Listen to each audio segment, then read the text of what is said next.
তারপরেও কিছু মানুষ তো লোভী হয়ে যায়, টাকা পয়সার লোভ এত বেড়ে যায় যে দেশ থুয়ে বিদেশে রাখতে যে তারপরে শেষে দেশ ছেড়েই ভাগতে হয়। গেল আসেন ব্যাংকিং সেক্টর নিয়ে, আমাদের আমলে আমরা সবথেকে বেশি প্রাইভেট সেক্টর খুলে দিয়েছি।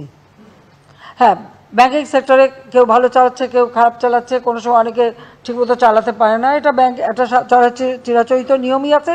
যদি কোনো ব্যাংক দুর্বল হয়ে যায় তাকে সহযোগিতা করা বা একটা ব্যাংকের সাথে আরেকটাকে মানে মার্জ করে দেওয়া বা সেটাকে যাতে চালু হয় ভালোভাবে, অর্থাৎ যারা সেখানে আমানত রাখে এই আমানতকারীদের সংরক্ষণের ব্যবস্থা করা, এটা কিন্তু দায়িত্ব, রাষ্ট্রের দায়িত্ব, সেটাই পালন করার চেষ্টা করা হচ্ছে। তারপরেও কিছু মানুষ তো লোভী হয়ে যায়, টাকা পয়সার লোভ এত বেড়ে যায় যে দেশ থুয়ে বিদেশে রাখতে যে তারপরে শেষে দেশ ছেড়েই ভাগতে হয়। যে সেই অর্থ বানিয়ে লাভটা কী হলো? এতই অর্থ বানিয়ে ফেললো যে শেষে আর দেশেই থাকা যায় না,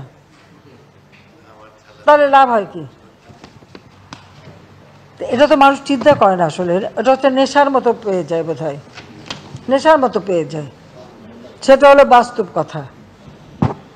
তো তবুও আমি একটু বলবো যে যেখানে যেটুকু সমস্যা আছে সেগুলি সমাধানের জন্য আমরা ব্যবস্থা করছি, তার জন্য আমরা আইনও করেছি এবং এবারে বাজেটও তো আমরা দিয়েছি। ধন্যবাদ অনেক।